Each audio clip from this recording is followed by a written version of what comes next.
Welcome to the Rhizome Metaphysics Show. My name is Shahid Mustafa, and I'd like to introduce it. I'd like to introduce a topic today. Uh, that topic being, Hi Dad. hey sweetie. I found Teddy. I found Teddy bear. Oh yeah. Yeah. You found teddy bear blanket. Welcome, Aaliyah Mustafa, to the show. I I want I want to the dentist. You wanted? Yeah, where we go? You went to the dentist? Where we go? I'm right there. Yeah. Okay. I'm right there. How'd it go? Doing good. Yeah. Doing good. All right. This is yours. This Yeah. Pink. This is red. This is orange. This is yellow, and this is green. Sweet. You got all of those right. Yeah. Good. I like that. But there's no spiders. No, no spiders. That's a good thing. But I can see a spider. Yeah. It's a crawling. Sweet. Maybe, baby, maybe. I say maybe. Daddy. Whoa. You taking off? Yeah. Okay. I'll see you later.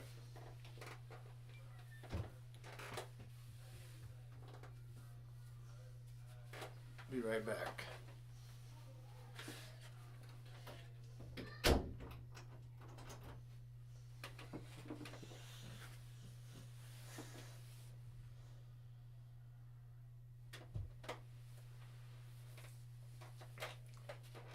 So, yeah, where were we?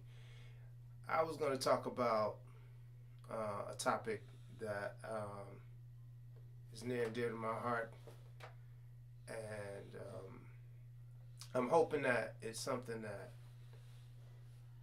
people can become aware of if they're not aware of it, and give it some thought in terms of how to apply it in your community or in your own backyard. And the topic that I want to discuss is regenerative agriculture. Regenerative agriculture, in short, really is about agricultural practices that are meant to increase soil health. And what I mean by that is having the ability to feed or regenerate the living activity, the bioactivity of the soil. And you do that in lots of different ways. There's so many different ways that people practice regenerative agriculture, but ultimately it really boils down to the ability to bring life back into the soil. And when you do that, adding more life into the soil, bringing more microbial activity into the subsurface, creates more of a viable and nutritive media for vegetables, things that you grow, things that you want to eat. And the real strong upside of that personally is that, the more nutrients that those vegetables are able to take up through their root systems, the more capable they are of providing those nutrients to us when we eat them. So that's one of the really more immediate impacts of regenerative agriculture. And another impact of it is to the ecology and all around us. Generally, regenerative agriculture incorporates things like water conservation, composting, reduction in tilling, and by reducing the amount that you have to till or turn the soil, you limit the amount of disruption of that microbial activity that's happening in the soil, but also you allow the soil to become more capable of sinking carbon into the soil and holding carbon there instead of releasing it into the atmosphere. So there's so many benefits to regenerative agriculture as a practice, and so we, as farmers or as gardeners or whatever you want to call yourself, that's one of the things that's becoming very popular in terms of concept. Now, in terms of practice, there's many ways to do it. I think that it's more effective for smaller farmers to do than larger scale farmers because they've already invested so much in their infrastructure, and the amount that they would have to invest to change that around to make it even more regenerative, I think is not as practical. So, as somebody who practices urban agriculture and small scale farm production, it's a lot easier to implement the systems of regenerative agriculture. Now, that is sort of covering the scope of what it is, what it means to a lot of people, and I think what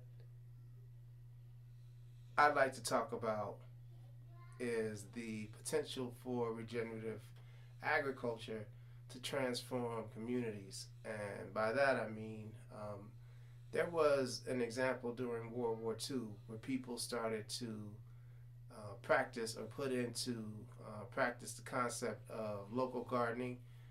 They referred to them as victory gardens, and the idea was to ensure that there was food security for the community, so that the people who were growing food in their backyards, in community gardens and things like that, were actually providing that service and that food to the people in their communities.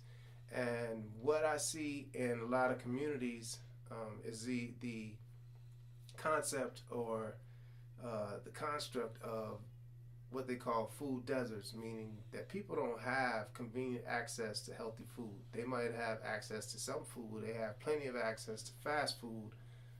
They can go to the convenience store, they have access to all manner of junk food. But in terms of healthy, nutritious food, there's limited access. And that creates a problem not just in terms of people's personal health and the opportunity to, eat a nutritious and balanced diet, but also the way that it affects the long-term health of, not having this food access and not having access to these kinds of nutrients that should be available for you to maintain a balanced diet. And one of the things that I've been really trying to press upon people is the idea of doing for self. How do we do it? How can regenerative agriculture affect us? And there's so many different ways that I think that it can affect us, but one of the ways that I don't hear it talked about is in terms of regenerating the actual community, creating opportunities for community engagement, creating opportunities for community economy, localizing community economy around, things like community supported agriculture or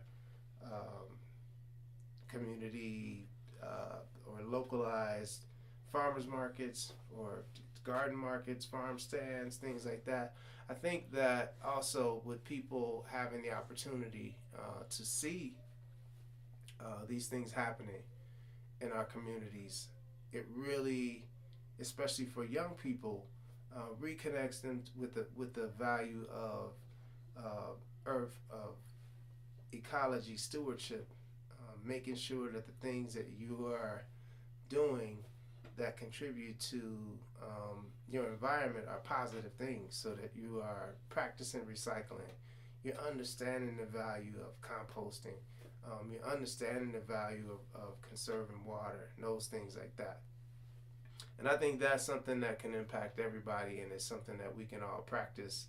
And I'm hoping that by talking about this, more people become informed and more people understand the potential benefits of regenerative agriculture on that scale. On another scale, I think that there's a huge opportunity for transforming communities in a way that we may not be currently thinking about. And especially if I go back to the idea of food deserts, Um, I have talked to a few people in different communities and said, hey man,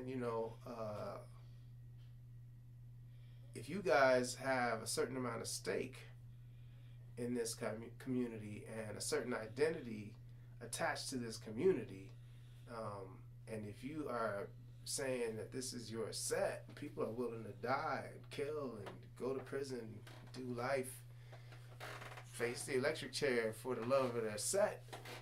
I said, man, why up's a set? You guys should get together then as a set and form a community garden, because in that way, at least you're having some physical stake in what you're already creating such a relationship with, and you're also creating a benefit to your community, whereas people in your community might see you as something more beneficial than something negative.